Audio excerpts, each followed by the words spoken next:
Envision you win the Powerball, and the award is $1 billion. The second you hear this news, you'll intellectually begin adorning your new manor, picking your confidential island in any event, envisioning the essences of companions when they hear the news.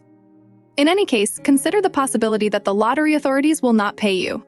Indeed, very much like that, regardless of whether you've won all good, they actually won't give you the cash.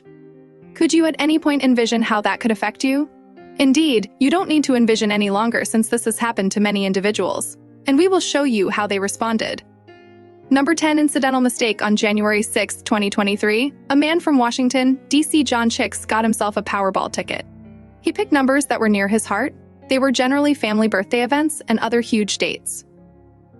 After the buy, he basically sat tight for the draw like every other person. Cheeks missed the live draw the following day anyway. 2 days after the fact, he checked the numbers on the DC lottery site. They were the numbers he picked on January 6th, winning him $340 million. Shockingly, he was so quiet in the wake of seeing the numbers. As opposed to bouncing and shouting out of satisfaction, he just settled on a fast decision to a companion. His companion educated him to snap a picture regarding the triumphant digits. That was the best guidance anybody might have given him at that point. So that is the very thing that he did. He shot an image. And afterward hit the sack. No huge festival, no yelling. And afterward the following day, all that changed. Cheeks went to the lottery office to guarantee his bonanza. Yet the authorities denied his case. Definitely. They gave him a letter expressing that his ticket didn't match the triumphant numbers according to their gaming framework's approval. After this underlying stun, an office specialist there offered Cheeks some unusual guidance that he ought to toss his ticket in the junk, as it was useless anyway. Cheeks didn't follow this peculiar idea. Rather, he kept the ticket protected and looked for legitimate exhortation. He chose to sue Powerball. The two players communicated their perspective in court. The lottery authorities conceded that during a quality confirmation test, they erroneously posted test numbers on the live site, and these test numbers unintentionally paired Cheeks. This blunder occurred before the genuine draw in spite of understanding their mix-up. They had proactively created turmoil. Yet was it right to not pay Cheeks? It was their misstep, so they ought to have claimed it and made things right, like the Iowa lottery in November 2023. The Iowa lottery distributed some unacceptable winning numbers. They said that the slip-up was because of a human detailing blunder. Anyway, all things considered, the lottery conceded the error and permitted the brief champs to keep their awards, which were somewhere in the range of 4 and 200. That is the very thing the Powerball ought to do too. Them committed the error. So Cheeks ought not be the one to endure. They even have the cash to pay the man. They're simply declining to pay him based on a detail.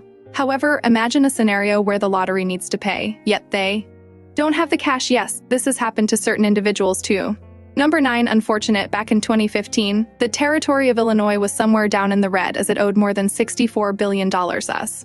And think about who endured alongside everybody. Truth be told, lottery victors. Around then, Illinois was bankrupt to such an extent that they lacked the ability to follow through on outcosts more than $600 for a really long time. Rather than accepting their triumphant checks, champs were given IUS. Truth be told, very much like an individual credit note between companions, with the exception of these were from the state, promising installment at a later, indistinct date. Lottery champs continued to stand by restlessly to be paid. However, there was no karma. No state financial plan had been passed for a very long time, so the obligation continued to increment. The state even owed around $4 trillion for public representative advantages. Things got so terrible that selling Powerball and Super Millions tickets must be halted. Simply envision that the victors, true to form, were irate. They hadn't played the lottery to win IUs. They needed and honestly merited their real rewards. Genuine cash. So they did what anybody from their perspective would do. They sued the state and requested their cash. Then, at that point, in 2017, there was at last some expect them. Illinois began to find its balance monetarily and started addressing out those hotly anticipated costs.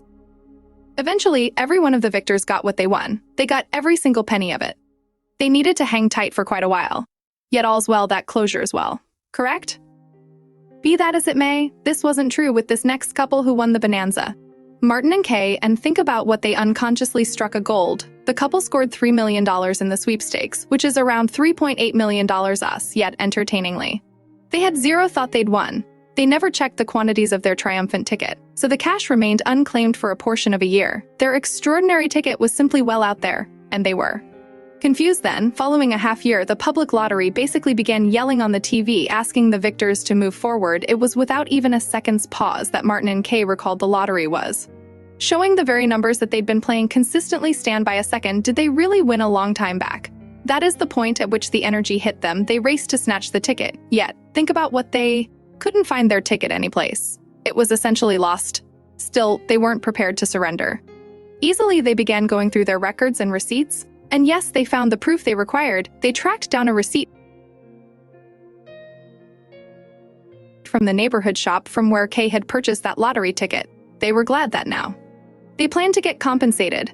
However, at that point, the lottery concocted their standard book. They said that missing tickets should be accounted for in no less than 30 days. If not, champs don't get compensated. In spite of the evidence, they couldn't get their cash. No ticket, no millions. Martin and Kay began mobilizing support from any individual who might tune in. They even got support from taxi Sir Richard Branson and afterward state head Tony Blair. However, the lottery didn't move. They were firm on their position. No ticket, no payout. The pressure of the fight was a lot. It was their marriage that experienced all that pressure. Eventually, the couple split up, and Martin said that perhaps it was overall a good thing. Perhaps that mountain in real money could never have been the way to joy, all things considered. While the public lottery straight up wouldn't pay them millions.